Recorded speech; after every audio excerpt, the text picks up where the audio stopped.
Hi, I'm Laura, a 28-year-old financial analyst, juggling numbers by day and managing my life by night.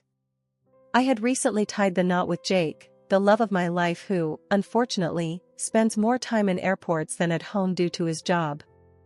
Our rented apartment was our little haven, conveniently located next to my workplace, until one day, it became the stage for an unsolicited critique by none other than my mother-in-law, Marge.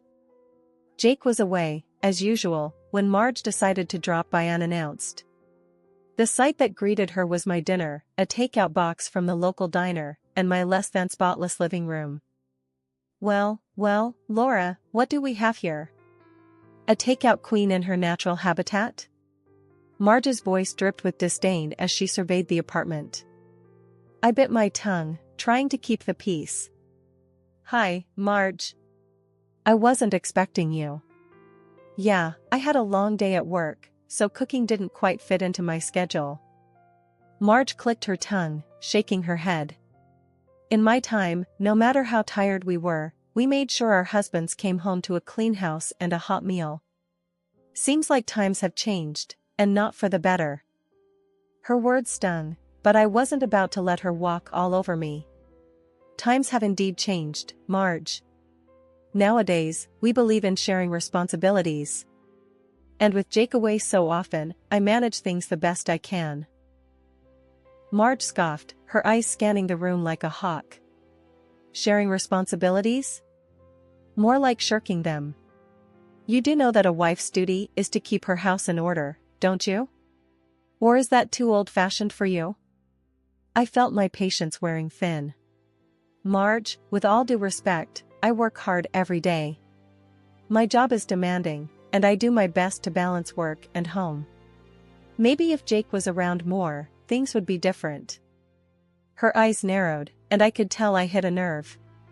Excuses. Jake works hard to provide for you. The least you could do is make this place look a bit more habitable. The air was thick with tension. Just then, the door opened, and Jake walked in, weary from his travels, but happy to be home. That is until he saw his mother's face. Mom? Laura? What's going on here? Jake asked, sensing the Cold War in his living room. Marge wasted no time. Your wife here seems to think that takeout and clutter are acceptable. I was just trying to give her some friendly advice. Jake looked from Marge to me, the confusion clear in his eyes. He sighed heavily, a man caught between the two most important women in his life. Can we just not do this now? I just got home. The standoff was palpable, the apartment too small for the egos within it. Jake, torn and tired, could only watch as his mother and wife drew the battle lines. The tension in the apartment could be cut with a knife as Marge continued her relentless critique of my homemaking, or according to her, the lack thereof. With Jake back from his trip, I had hoped for some support, but instead, I found myself trapped in a vicious cycle of criticism and defense. Jake, look at this place. It's a mess. And your wife, she can't even cook a proper meal. Is this how you want to live? Marge spat out her words, each one like a slap to my face. I was seething, but I tried to keep my voice level. Marge, I work a full-time job. It's tough to keep everything perfect. I'm doing my best. Jake, weary and torn, ran his hand through his hair. Mom, please. Laura's working hard. It's not easy for her either. Marge wasn't listening. Nonsense. I worked hard too, but I kept a clean home. I cooked. I took care of my family. That's what a wife does. Her words stung, and I couldn't hold back any longer. Working hard? Marge, you've never worked outside of this house. You don't know what it's like to balance a career and a household. Her eyes flashed with anger. How dare you? Taking care of a home, raising children, that's a full-time job. You wouldn't last a day in my shoes. The room was filled with the sound of our raised voices, Jake stuck in the middle, trying to calm the storm. Let's just take a step back, okay? Fighting won't solve anything, Jake said, his voice strained. But Marge was relentless. Solve? The only solution is for Laura to realize her duties as a wife. This modern nonsense won't work. Not under my watch. I felt like I was hitting a brick wall, my efforts to keep the peace futile. Marge, times have changed. Women work now. We contribute, we share responsibilities. It's not the 1950s anymore. She scoffed, dismissing my words. Share responsibilities? More like shirk them. You're his wife, Laura. It's your job to take care of him, take care of this home. The audacity of Marge, my mother-in-law, knew no bounds. Armed with a spare key, a gift from Jake that he now surely regretted, she turned my apartment into her personal domain. She'd clean, rearrange the furniture to her liking, and cook lavish meals for Jake, meals that conspicuously never included a portion for me. I came home one day to find my living room looking like a furniture showroom, everything repositioned, not a single thing where I'd left it. In the kitchen, Marge was humming away, cooking what smelled like a feast, clearly just for Jake. What the hell, Marge? This is my home. You can't just come in here and change everything, I snapped, my patience finally reaching its breaking point. Marge looked at me, her eyes cold. Oh, I'm just making it more comfortable for Jake.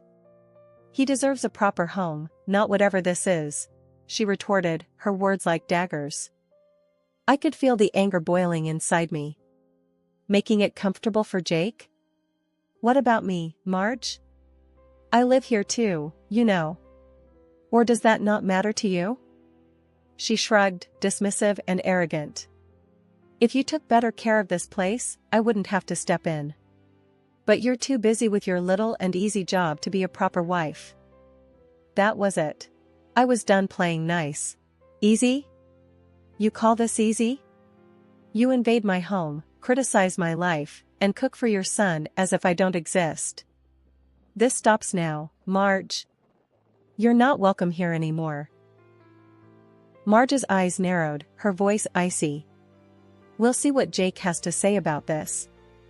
I'm sure he'll appreciate knowing how his wife treats his mother.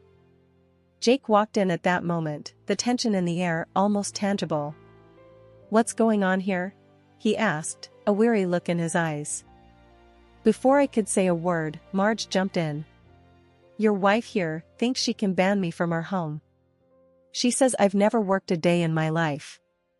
Jake looked from me to Marge, the weight of the situation pressing down on him. Can we not do this right now? He pleaded, but it was too late for pleasantries. No, we're doing this now, Jake. Your mom's been overstepping her boundaries for too long. It's about time she realized this is our home, not hers, I said, standing my ground. The standoff continued, a tug-of-war with no clear winner. Jake, caught in the crossfire, seemed lost, unable to choose a side. But one thing was clear, the line had been crossed, and there was no turning back. The battle for respect and boundaries had begun, and I was ready to fight for my place in my own home. The winds of change blew harshly through our lives when Marge's husband, Frank, fell gravely ill. The hospital bills piled up, and Marge, now desperate, saw us, not as family, but as a solution to her financial woes. One dreary evening, Marge cornered us in the living room, her voice laced with urgency. Jake, Laura, you know Frank's condition. We're drowning in bills. It's time you moved in. Help your family out. Jake looked at me, his face a mix of concern and reluctance. Mom, is it really that bad? Laura and I have our own life, our own expenses. Marge's eyes were steely, her resolve unwavering. It's bad, Jake. And family sticks together. It's what we do. Laura will understand, won't you, dear? I felt trapped, the walls of the room closing in on me. Marge, we understand, but moving in? That's a big step. We have our own responsibilities. But Marge wasn't taking no for an answer. Responsibilities? What's more important than family, Laura? Frank's sick, we need help, and you two are talking responsibilities? The pressure was mounting, and Jake, ever the dutiful son, caved. Okay, Mom. We'll move in. But we need to set some ground rules. Marge nodded, a hint of triumph in her eyes. Of course, dear. Anything you need. Packing up our lives into boxes felt surreal, like I was watching someone else's life unfold. The apartment, once our private sanctuary, was now just a memory as we stepped into Marge's house, not knowing it was the beginning of a new chapter of trials. Our first evening there, Marge laid down the law. Now, Laura, I expect you to help around here. Cooking, cleaning, you know, the works. It's only fair since you're living under my roof. I was taken aback. Marge, I work full-time. I can't be a housemaid on top of that. Jake understands that. Marge scoffed, her voice dripping with disdain. Work? That's your excuse? Frank's sick, and you're talking about work? No, dear. You're part of this family now, and you'll contribute. The days turned into a blur of work, house chores, and constant criticism. Every effort I made was met with a scowl or a snide remark from Marge. Laura, is this how you clean? And this dinner, it's barely edible. Is this what you call contributing? I tried to defend myself, to hold on to the last shreds of my patience. Marge, I'm doing everything I can. I'm not a machine. I need some understanding, some space. But understanding and space were luxuries Marge wasn't willing to afford me. Space? This is my house, Laura. My rules. You better shape up, or you'll find yourself out on the street. Life in Marge's house turned from challenging to unbearable when Jake left for another business trip. The absence of my husband seemed to embolden Marge, her criticisms becoming more personal and cutting by the day. You know, Laura, you're really not cut out for this. Jake could do so much better. A man like him needs a real woman, not someone who can barely keep a house together. Marge taunted one evening as I tried, in vain, to bring some order to the living room. I felt a surge of anger, but managed to keep my voice steady. Marge, I'm doing everything I can. I work, I clean, I try to make this house a home. What more do you want from me? Her laugh was cold and mocking. What do I want? I want my son to have a wife who knows her place, who takes care of her family. Not someone who thinks a career is more important than her home. The constant belittlement was taking its toll. In a desperate attempt to ease the tension and lighten my load, I decided to invest in the latest home appliances. A state-of-the-art washing machine, a dishwasher, even a robot vacuum cleaner. I hoped these would make my life a little easier and, perhaps, soften Marge's harsh view of me. But even this was twisted into a point of contention. When Marge saw the new appliances, her eyes narrowed, and I knew I was in for another round of criticism. So, this is how you manage, Laura? Throwing money at gadgets to do your work for you? And whose money is it anyway?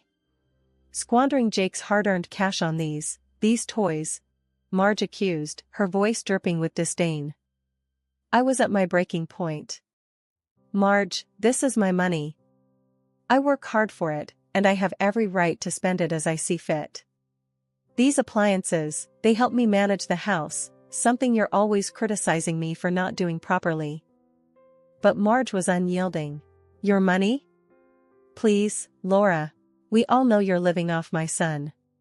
You're just trying to make your life easier while he's out there, working himself to the bone for you. The return of my father-in-law, Frank, from the hospital marked the beginning of a new chapter, one I had hoped would bring some relief. But instead, it added fuel to the already raging fire. His health barred him from returning to work, but it didn't prevent him from joining Marge in her relentless criticism of me. One evening, as I was trying to catch a moment's peace, Frank's voice boomed through the living room. Laura, look at you, lounging around. No wonder this house is always a mess. And don't even get me started on your cooking. I bit back the retort that sprang to my lips. Frank, I'm not lounging. I've just returned from work. And I do cook, whenever I can. Frank snorted, his disdain evident. Work? That's your excuse for everything, isn't it? A real woman knows her priorities. Keeping a home, taking care of her husband, that's what matters. Not some job. The sting of his words was sharp, but what came next cut even deeper. And another thing, a woman's worth is also measured by her ability to bear children. It's been long enough, Laura.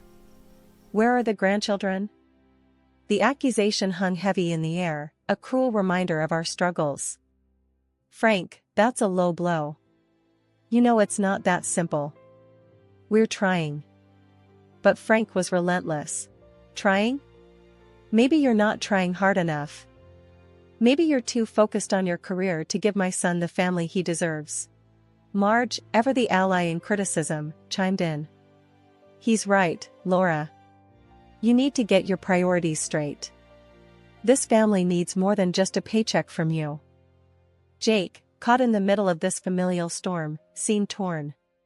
His loyalty to his parents was strong, but the injustice of their words was not lost on him. Mom, Dad, that's enough.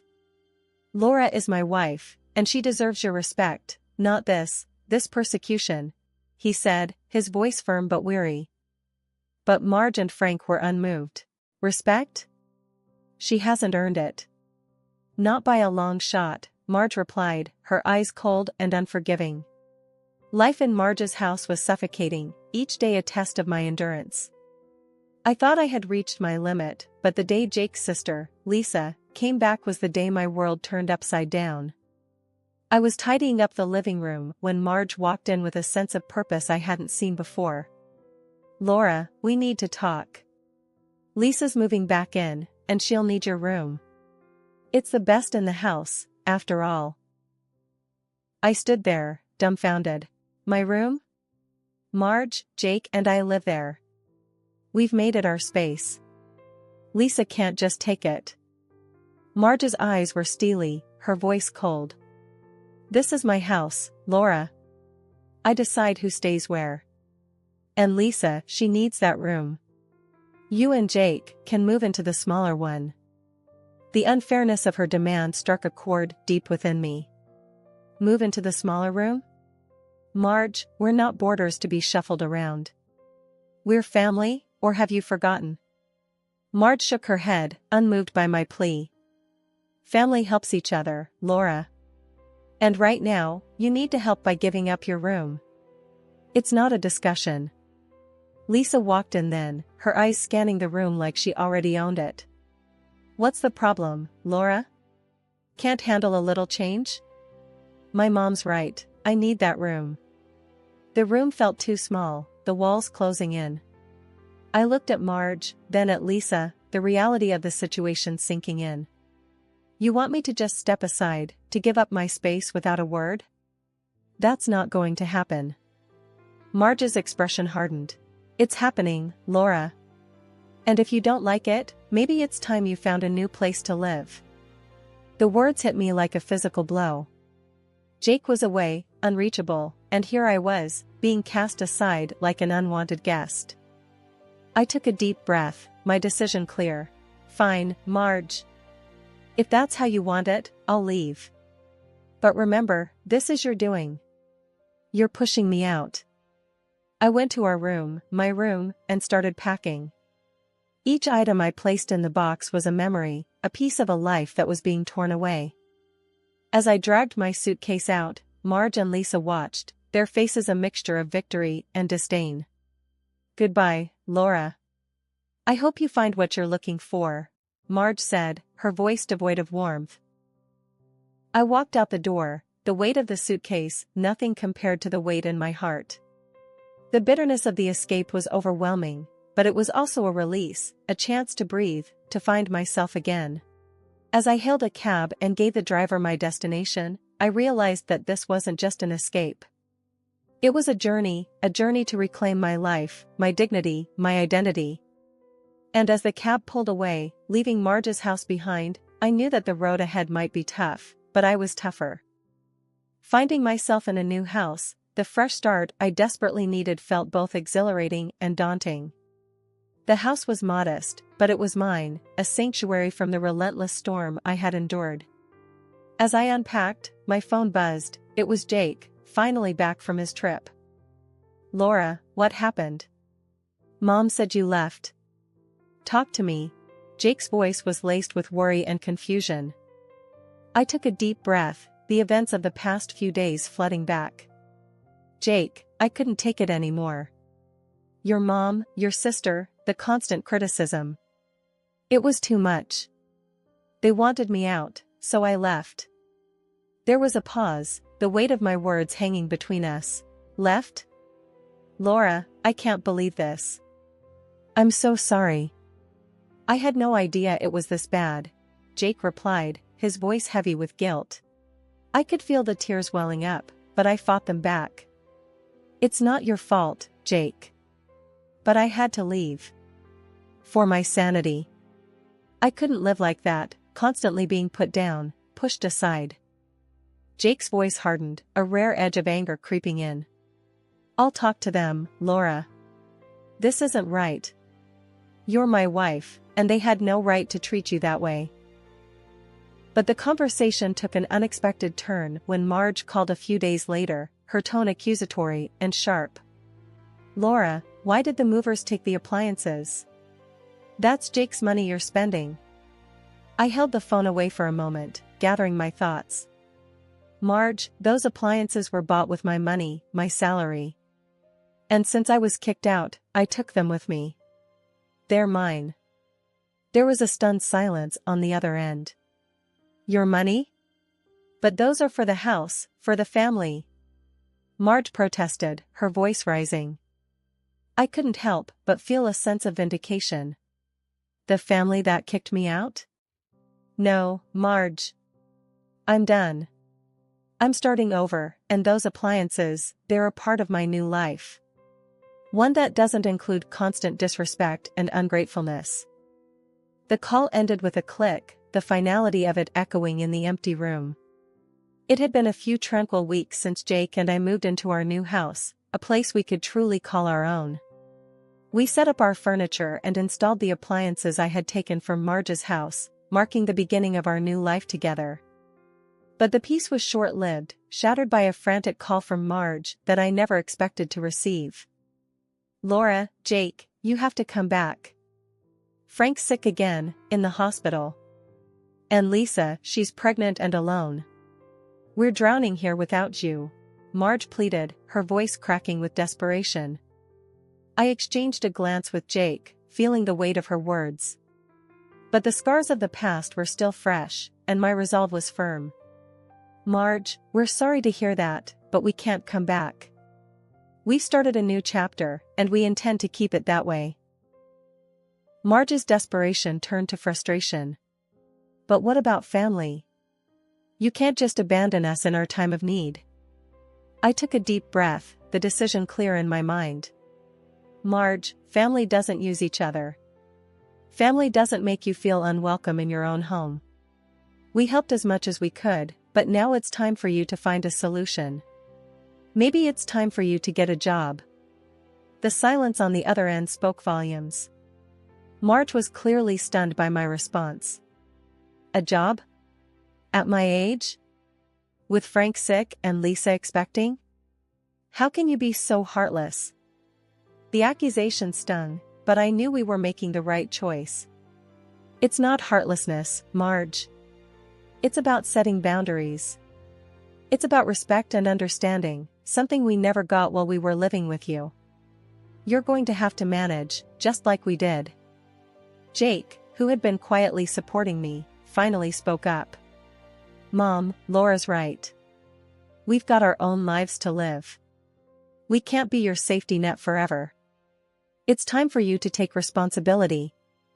The conversation ended with a click, the finality of it echoing through our new home. In the following days, more calls came, each more pleading than the last. But our decision was unwavering. We had endured enough, and it was time for us to focus on our future, free from the chains of guilt and manipulation.